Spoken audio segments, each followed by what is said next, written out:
bienvenue pour cette nouvelle visite guidée. Nous sommes ici au musée Hébert, dans un des 11 musées départementaux, et nous allons visiter le jardin du musée Hébert, donc maison d'artiste du peintre Ernest Hébert. Alors Ernest Hébert, c'est un peintre qui aujourd'hui est un petit peu tombé dans l'oubli, mais qui a été un peintre très important du 19e siècle. Il est né en 1817, il est mort en 1908. Et nous sommes ici dans sa maison de campagne, finalement, sa maison de famille. Vous voyez le bâtiment qui se trouve juste derrière moi, qui est la partie la plus ancienne du musée, qui date du XVIIe siècle, donc bien avant qu'Ernest Hébert n'habite cet endroit. Et donc c'est une ancienne propriété agricole, un domaine agricole qui se trouvait finalement à la campagne, un petit peu éloigné de Grenoble, et qui est devenue finalement une maison de plaisance qui a été comme ça occupée par les bourgeois de Grenoble, et notamment par la famille d'Ernest Hébert, par Amélie Hébert qui a acheté cette propriété et dans laquelle Ernest Hébert, à l'âge de 4 ans, a commencé à venir ici. C'était une grande propriété. Aujourd'hui, il fait 2,5 hectares ce domaine, et c'était une grande propriété avec à la fois une maison de plaisance, mais aussi des dépendances, une ferme pour produire des produits frais, tout simplement, des vignes, un verger. Donc ça permettait d'avoir une certaine autosuffisance en produits pour des citadins, puisque finalement la famille d'Ernest Hébert vivait en plein centre-ville de Grenoble. Alors le jardin tel qu'on le voit aujourd'hui a quand même beaucoup évolué. À l'époque d'Ernest Hébert, il était plus champêtre, plus naturel. Et puis il y avait quand même ce petit air d'Italie, puisque Ernest Hébert et son épouse ont beaucoup vécu en Italie. Ernest Hébert, il a vécu quasiment 30 années de sa vie en Italie. Et donc il y a ce goût des jardins italiens, ce rappel des jardins de la Villa Médicis, des jardins Boboli, avec notamment la partie qui est devant le musée, qui s'appelle le jardin italien. Et on a le bruissement de l'eau, les arbres taillés, les taupières, les fleurs, un jardin très odorant avec des orangers. Et donc ça, c'est ces petits souvenirs d'Italie avec des éléments sculptés aussi. Voilà, avec ces petites sculptures qu'on voit un petit peu partout, ces détails qui font le charme de ce jardin qui a été comme ça remanié et qui a évolué tout au long jusqu'à aujourd'hui.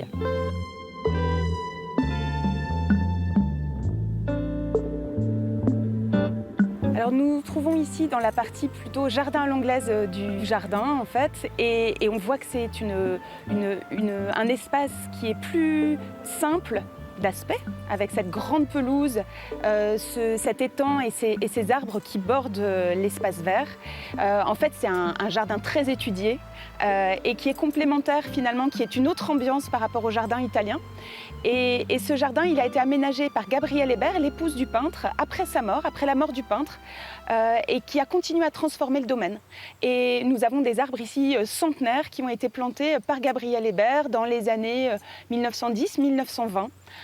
Et qu'on voit ici et qui sont immenses, des cèdres de l'Atlas, des cèdres du Liban, des hêtres pourpres du Canada. Et on a un jardin finalement qui est fermé derrière des murs et qui en fait quelque chose, un cocon un peu mystérieux. Et quand on ne connaît pas le jardin, on est très surpris d'entrer finalement par un petit chemin, d'entrer dans ce domaine et de s'apercevoir qu'en fait il est très différent en fonction des espaces. C'est un havre de paix, c'est vraiment un endroit assez magique dans une agglomération qui finalement est toute proche, et on a comme ça ici le sentiment d'être un peu coupé de la ville tout simplement, et c'est aussi un lieu assez extraordinaire pour la biodiversité qui s'y développe considérablement, et ça le jardinier Thierry Matonnet qui s'occupe de ce domaine en a bien conscience et y veille. Il est aidé ponctuellement d'apprentis qui l'aident justement sur ces missions qui sont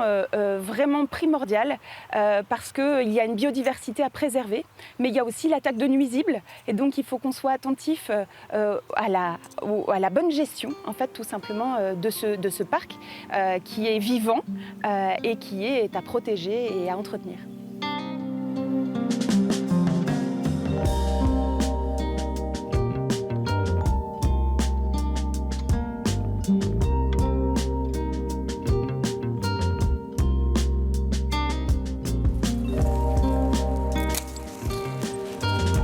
Bonjour, je suis en train de supprimer les fleurs fanées des rosiers.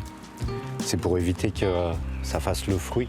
Et en fait, ça stimule les nouvelles pousses, comme on voit ici, par exemple, une nouvelle pousse. Et dans quelques jours, elle va s'ouvrir et ça va donner une nouvelle rose comme celle-ci. Donc je m'appelle Thierry, je suis jardinier au musée Hébert depuis 7 ans. Et donc c'est un jardin qui est hyper intéressant ici parce qu'il y a plein d'ambiances différentes. Mais des ambiances pas juste visuelles, mais des ambiances aussi avec des coins plus ombragés, des coins plus secs, des coins plus humides, des coins très entretenus et puis des coins aussi où on laisse agir un peu plus la biodiversité. On est devant le tombeau d'Hébert, donc c'est là où il a été enterré. Et puis donc devant ce tombeau, tout autour, il y a des roses, des belles roses. Et devant les roses, on met aussi des tulipes qui sont blanches et qui sont magnifiques au printemps. Il y a différentes ambiances. Il y a le jardin italien à l'entrée, très structuré, très bien entretenu.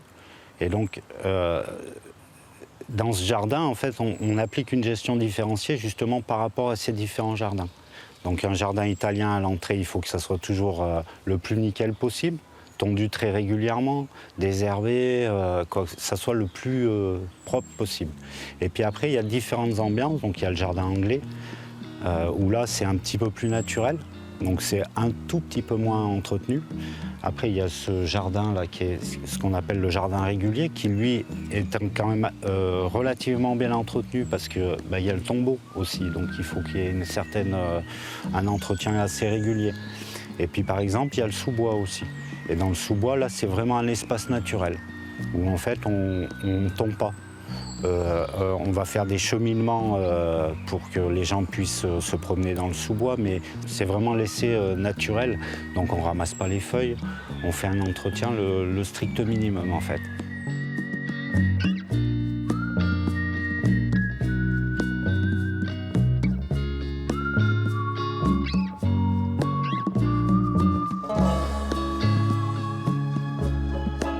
On se trouve devant la grotte qui alimente le miroir d'eau.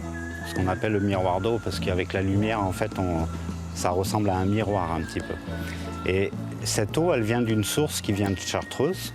Et donc le musée Hébert a un droit d'eau et qui alimente donc tout le parc du musée et tous les bassins du musée.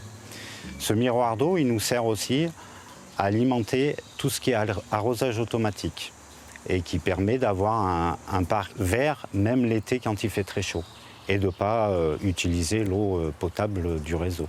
Et juste derrière ce miroir, vous êtes dans le sous-bois.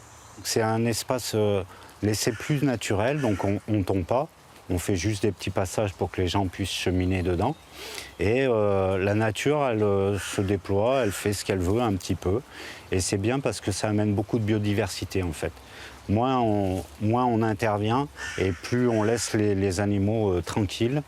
En plus, on ne met plus de produits chimiques depuis bien longtemps et ça fait qu'on arrive à avoir une certaine biodiversité, c'est-à-dire un nombre important d'oiseaux.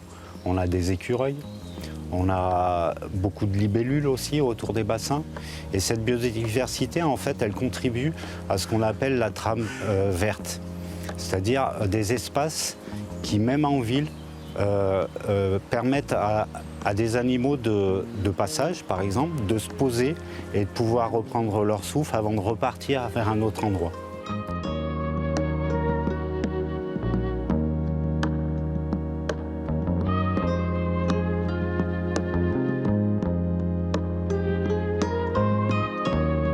Dans le sous-bois du parc du musée Hébert, vous avez une ruche pédagogique. Pédagogique pourquoi? Pour deux choses. La première chose, c'est ces trappes où on peut ouvrir et regarder à l'intérieur les abeilles s'affairer. Et la deuxième chose, c'est cette cheminée. Et c'est pour ça qu'elle est pédagogique aussi, c'est parce qu'on peut s'approcher. Les abeilles, elles sortent là-haut et en fait, on ne les embête pas et elles ne nous embêtent pas. On a beaucoup moins de risques de se faire piquer.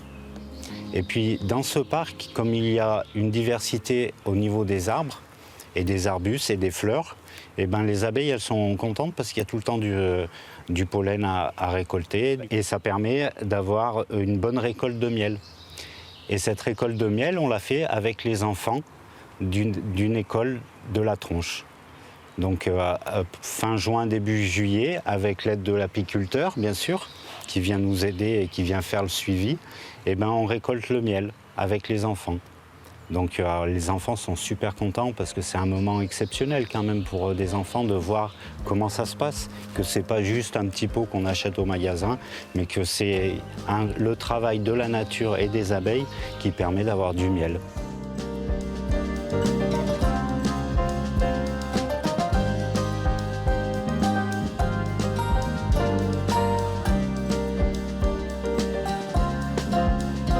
Eh bien, merci d'avoir suivi cette visite guidée du musée Hébert et de son jardin particulièrement, et que ça vous aura donné envie de venir visiter le musée et le jardin.